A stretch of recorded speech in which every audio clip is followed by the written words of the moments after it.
غور سے سنو، کان کھول کر سنو، مرنا ضرور ہے، قبر میں جانا ضرور ہے۔ رسول کریم صلی اللہ علیہ وسلم کا ارشاد ہے، فرمایا کہ من ستر مسلما ستر اللہ لہ، جو شخص ایک مسلمان کے عیب پہ پردہ ڈالتا ہے، قیامت کے روز اللہ اس کے عیب پہ پردہ ڈالے گا، اور جو کوئی کسی مسلمان کے عیب پہ سے پردہ اٹھاتا ہے، کل پورے کروڑوں اربوں لوگوں کے سامنے اللہ اس کے عیوب کا پردہ چاک کرے گا اور لوگوں کے سامنے اس کا عیب دکھے گا۔ کیا دیکھنا چاہتے ہو؟ کیا دیکھنا چاہتے ہو؟ مسلمانوں کے عیوب، ان کے گھر کی باتیں، سوشل میڈیا کا استعمال ایسے کر رہے ہیں ہم لوگ کہ فوراً کوئی غلط بات معلوم ہو گئی، بہت بڑا تمغہ سمجھ کر کے لا کر کے لوگوں کے درمیان پھیلا دیا، یہ سمجھ کر کے میں حق بولنے والا ہوں۔ یاد رکھیے کہ آپ کو کسی کی غلطی کے اوپر نشاندہی کرنے کا اختیار ضرور ہے، لیکن پورے لوگوں کے سامنے اگر آپ نشاندہی کر رہے ہیں تو آپ باضابطہ طور پر اس کی بے عزتی کر رہے ہیں، لوگوں کے درمیان اسے ذلیل کرنا چاہتے ہیں۔ آپ کی یہ اصلاح کو اور آپ کی اس تنقید کو نہیں مانا جائے گا۔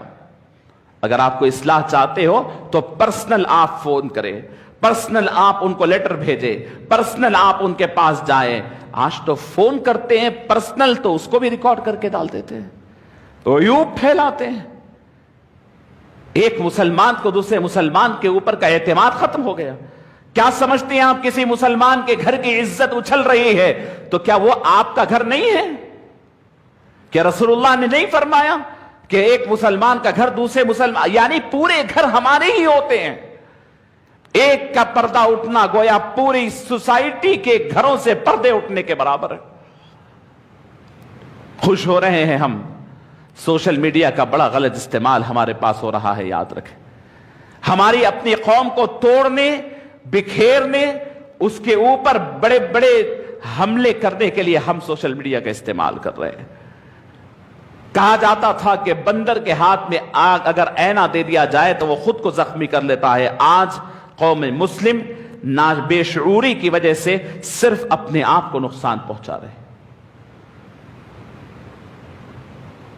عزیزان گرامی، یہ اشارے کافی ہے صرف آپ حضرات کو بتانے کے لیے۔ آپ جانتے ہیں کہ ایک سوشل میڈیا، ایک آدمی ٹھہر کر کے بری گفتگو کرتا ہے، گندی گفتگو کرتا ہے، گالیاں بکتا ہے، جس کے کان کبھی گالی نہیں سنے، وہ گھروں کے اندر تک وہ باتیں پہنچ جاتی۔ ایک پڑوس دوسرے پڑوس کے عیوب کھول رہا ہے، ایک رائیول دوسرے رائیول، ایک مخالف دوسرے مخالف کو مل سکتا ہے، لیکن وہ ٹھہر کر کے سوشل میڈیا کا استعمال کرتا ہے، دو آدمیوں کا جھگڑا لاکھوں لوگوں کا جھگڑا بن جاتا ہے،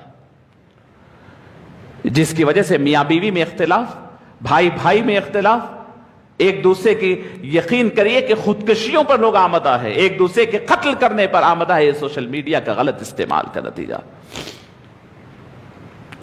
تو عزیزان گرامی، جو کچھ آپ بول رہے ہو پہلے سوچو پھر بولو، چاہے فیس بک پر ہو، چاہے کمنٹس میں ہو، چاہے عام جگہ پر ہو۔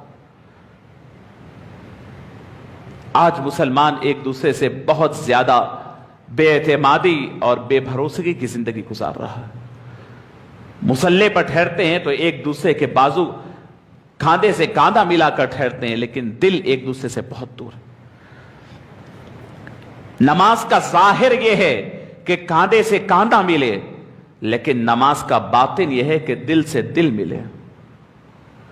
وہ نماز نہیں جس میں مسلمان نماز تو پڑھنے جا رہے ہیں تو دل ایک دوسرے سے بھیڑے ہوئے، کسی کا دل بھیڑیا بنا ہوا ہے، کسی کا دل کتا بنا ہوا ہے، کسی کا دل بد جانور بنا ہوا ہے۔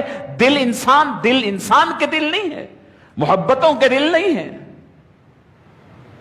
عزیزان گرامی، قرآن مجید میں اللہ رب العزت ارشاد فرماتے ہیں، پھر یہ سوشل میڈیا پہ آنے والی خبریں جس پہ جھوٹ سچ جس کو جو چیز سمجھ میں آئی ڈال دیتا ہے، جس کی نہ کوئی تاریخ ہوتی ہے نہ ثبوت ہوتا ہے، ہمارے دماغ اس سے خراب۔